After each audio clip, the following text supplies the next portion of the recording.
okay. Okay. Welcome to Lark Distilleries. When Bill's not around and Chris Thompson or his daughter's not around, you have to get a tour by Justin. So here we are. And he's got his 4 pot stills and 2 condensers head there. Then we go through the barley, which they use, which obviously I think is Tasmanian.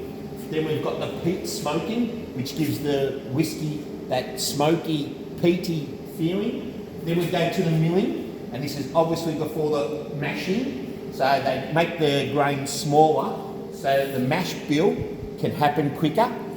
Then we go to the fermentation. So here, where they add the barley and the peat and yeast and everything else, and the water and the sugar, then, so the yeast comes into the fermentation. That's got to sit for a couple of days.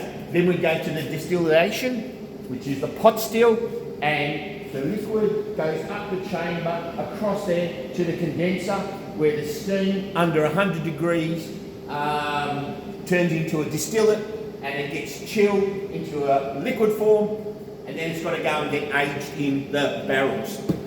And these are called staves, and depending on the staves and the tannins in there, that's how the whisky gets its flavour. Look at you, Mr. Distillery. $45 for that, or something.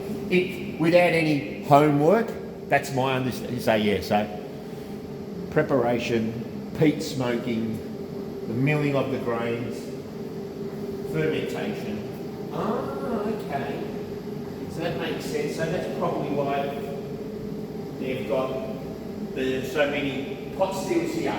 So you do your first distillation, then you go to your second distillation. Now, I don't know why Bill would do that here, because the only time I've ever done 2 distilling is where the distillate alcohol wasn't clear, and so I give it a second distillation to get it clean. And aging, if this was a bourbon, this would be 7 years in the barrels. I think Australia, it only has to be aged a minimum of 3 years. Then we get bottled, then it gets shipped out to the mainland, and then we go to Dan Murphy's and online and look at them and buy them.